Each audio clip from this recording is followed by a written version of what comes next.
Hi hello welcome back to my channel Saira sisters thoughts. ఈరోజు అయితే నేను పండు మిర్చి టొమాటో పచ్చడి వ్లాగ్తో వచ్చేసానండి.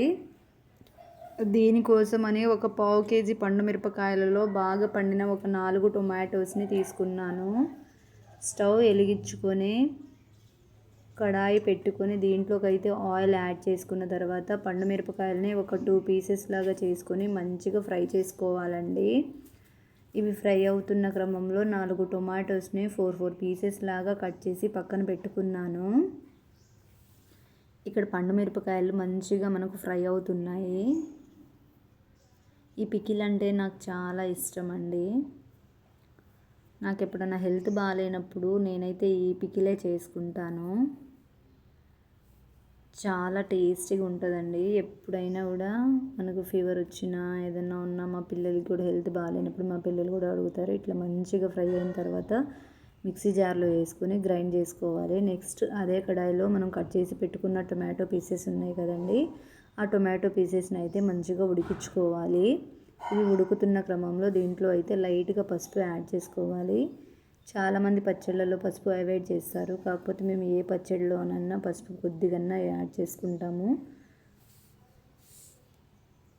నెక్స్ట్ ఇట్లా ఉడుకుతూ ఉండగానే దీంట్లోకి అయితే కొంచెం చింతపండు వేసుకున్నాను.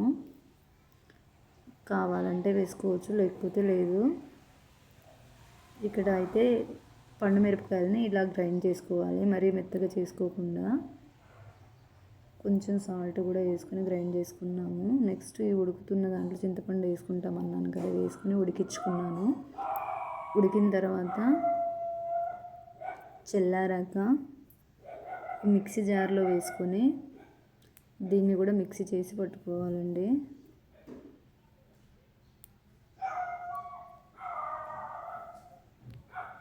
ఇట్లా మిక్సీ చేసి పట్టుకున్న తర్వాత స్టవ్ వెలిగించుకొని కడాయి పెట్టుకుని దీంట్లోకి అయితే ఆయిల్ యాడ్ చేసుకొని ఆయిల్ బాగా వేడైన తర్వాత తాలింపు గింజలు వేసుకున్నాను.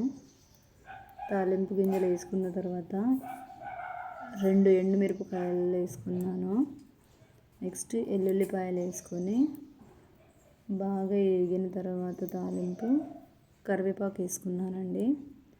కరివేపాకు వేసుకొని మనం ఇక్కడ గ్రైండ్ చేసి పెట్టుకున్న పచ్చడి ఉంది కదండి, ఆ పచ్చడిని అయితే యాడ్ చేసుకున్నాను.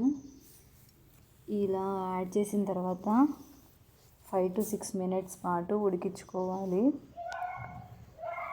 ఒకసారి మీరు కూడా ఈ ప్రాసెస్లో ట్రై చేయండి, చాలా బాగుంటుందండి.